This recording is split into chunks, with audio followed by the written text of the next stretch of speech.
Hello, everyone. Welcome to the RVM podcast, The Future of Finance. In this podcast, we will talk about the banking and financial advancements and their real life implementations. I'm Vivek Sanwal, your host for the day, and today with us we have Dr. K. Rajesh Nayak. Welcome, sir. Sir, he is having a 30 plus years of experience in banking. He's an training strategist, he's a development agent, he's leader, he's a motivational speaker, and he has played various several roles. Currently, sir is a director at CBFS, College of Banking and Financial Studies in Oman. Welcome, sir. Sir, as you have led various roles in your life, like being a, so you have been a leader, you have been a trainer. So, when you face any challenges, how do you overcome them, and what keeps you motivated and keep you go forward? Yes, see, whenever you face a challenge, the solution lies in a combination of both looking within and without. Looking within means, maybe you take time to reflect, introspect, and, maybe make any references and see, on the online and see how other people would have dealt with a similar problem. When I say without, you approach somebody whom you know has experience or success in handling it in the past and tell them this situation and ask them for guidance. See, you should never be ashamed to ask someone for help or guidance. So dealing with challenges is a combination of looking within and without for the solution. Sir, as a director of training at CBFS, College of Banking and Financial Studies, so what do you like? What are the implementations 1 decade ago and now, like the training part before 1 decade and now? What are the challenges which you face? Yes, I wouldn't call it a challenge. It's a very pleasing development that the overall quality of the trainees has improved significantly.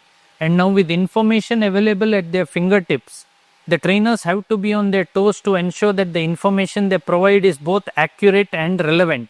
As the modern batch of trainees, they are very quick to form opinions. If they are with you, they really idolize you and support you. But if they lose confidence in you, then they can be very, very cutting edge in their feedback.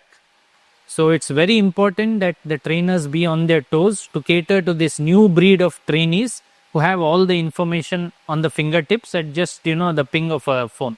So, sir, in your opinion, what is the most critical skill which a financial professional should have and must have in today's financial era? Yes. You see, according to me, the most important skill is numeric ability or numeric proficiency. When I say this, I would like to emphasize that I do not mean trigonometry, calculus, or differentiation, or integration, because the day I closed them book after my MBA exam, I've never had to use it again in my entire career, and I don't think I'm any the worse of it. Unfortunately, in today's world, proficiency in geometry and trigonometry is being taken as indicators of intelligence. Nothing could be more false than that. The arithmetic or algebra which is needed for commercial applications is all that is needed to judge a person's intelligence. Like you give them a series of numbers, try to understand what is the relation, try to interpolate or extrapolate numbers, missing numbers in a series, calculate simple interest, compound, those kind of things, those indicate the numeric proficiency of a person. Analysis and interpretation has become more important than computation, because computation can be done through mechanical means. True, sir. This is very informative, and I totally agree with this. Actually, this is very informative. So, sir, banking has come a very long way from standing in the lines to tapping the screens. So, what do you think has been the most impactful advancements in the everyday customer's life? The ATM was certainly a game changer, and over a period of time, the ATM functions have been expanded to include various other utilities as well. So I think that's very useful for the customer. And then we had net banking. Yes. Net banking was another game changer, because several functions could be done on that which earlier required you to go to the branch. Just to give you an example, opening a fixed deposit. Yes, sir. And now in the next generation of technological change, even opening a new account has become possible online. You don't really need to go to the bank. They have photo image, capabilities where you're asked to look at a camera, blink, and then, the photo is captured, and that becomes an identity.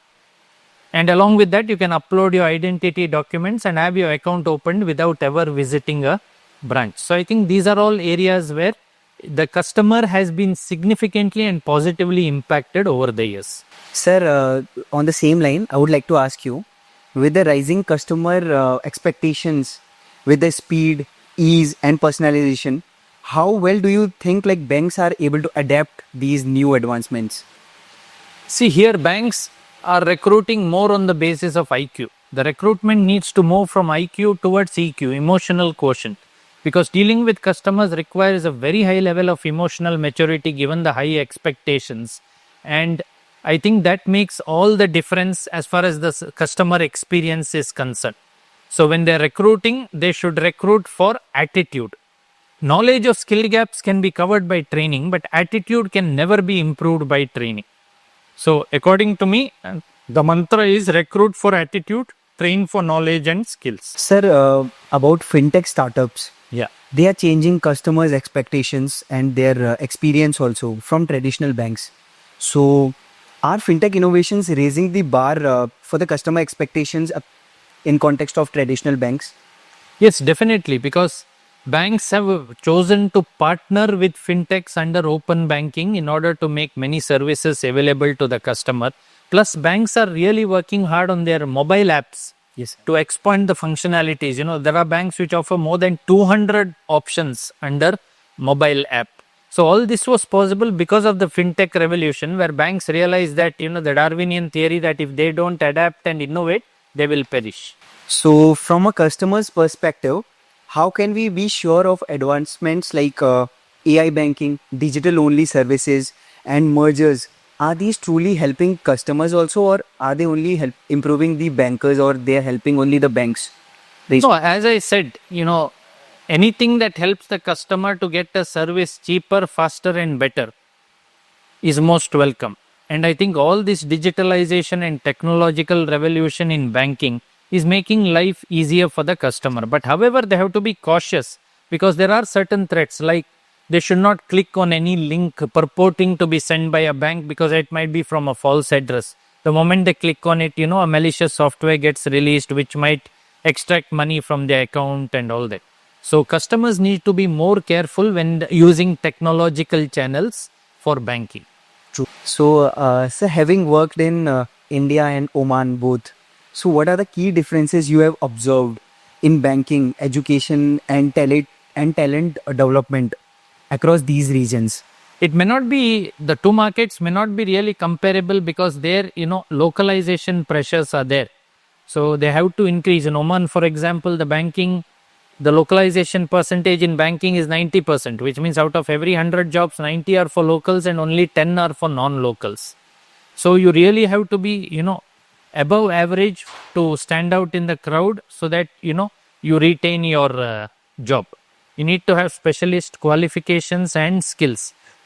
Gone are the days when a person with a bachelor degree could just travel there and seek a job, because there are so many graduates, locals, who are coming out from the universities. All right. So, sir, looking back, if you could give one piece of advice to a young professional entering the world of banking finance today, what that advice could be? Well, it is said that in case of advice, it is more blessed to give than to receive. So I don't want to give any advice to anyone. I would just make a suggestion that banking is not for the faint-hearted. You need to be really resilient and strong-hearted when you enter, because there will be a lot of pressure. But at the same time, the kind of exposure you get could take you places. So financial sector is booming with activity. Lot of opportunities for youngsters. But at the same time, you have to get accustomed to working under the pressure of targets and timelines. This was the last question. Okay. Thank you so much. Thank you so much.